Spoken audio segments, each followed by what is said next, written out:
can count on continues with Gina Glaros and meteorologist Rob Leidick. It's time to grab a bottle of water and your sneakers for the Fort Wayne Trail's 5K walk and run. And it's all to help extend the regional Pufferbelly Trail. This morning we are joined by Angie Quinn. Angie, great to have you here with us. Good morning. First off, we were talking, where exactly is the Pufferbelly Trail for those who don't know? It eventually will go from downtown Fort Wayne all the way up to the North Allen County line. It cuts through like where the Salomon Farm Park and the YMCA is up on DuPont Road. Eventually it'll swing down through Glenbrook and all the way down to Headwaters Park. And why did they name it Pufferbelly? It's a Rails to Trails project, Okay. so it's converting an old railroad line, and a Pufferbelly is a nickname for those old steam engines, and so it sounded right.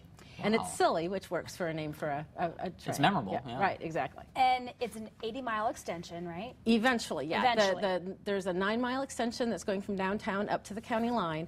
Eventually, though, it's going to go south as well, all the way down to Ouabache State Park and all the way north to Pokagon State Park. Oh, okay. And it's part of a statewide plan to build longer trails throughout the state. That's awesome. Where are we in the process right now?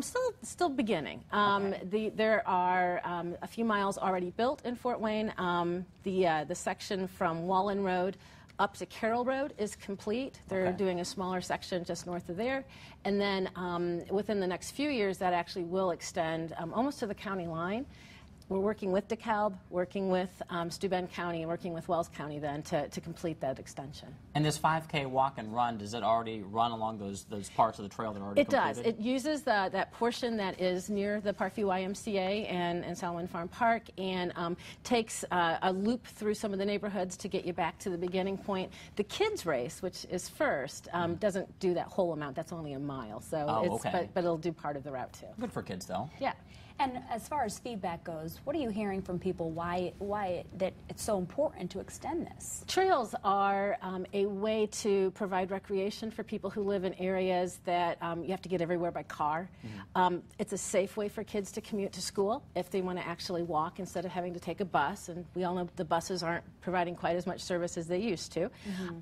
It is a way to meet your neighbors. It's a way to do that 10 pounds that you always intended to lose, but it's also a way to see nature. And being outdoors can be a very relaxing thing, and all of us have such stressful lives. Well, I'm sold. How can I sign up?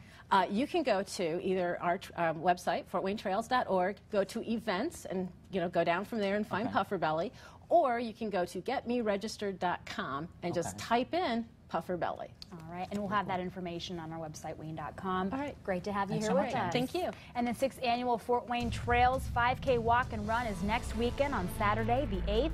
That's at the Parkview YMCA on Dawson's Creek Boulevard, starting at 7 a.m.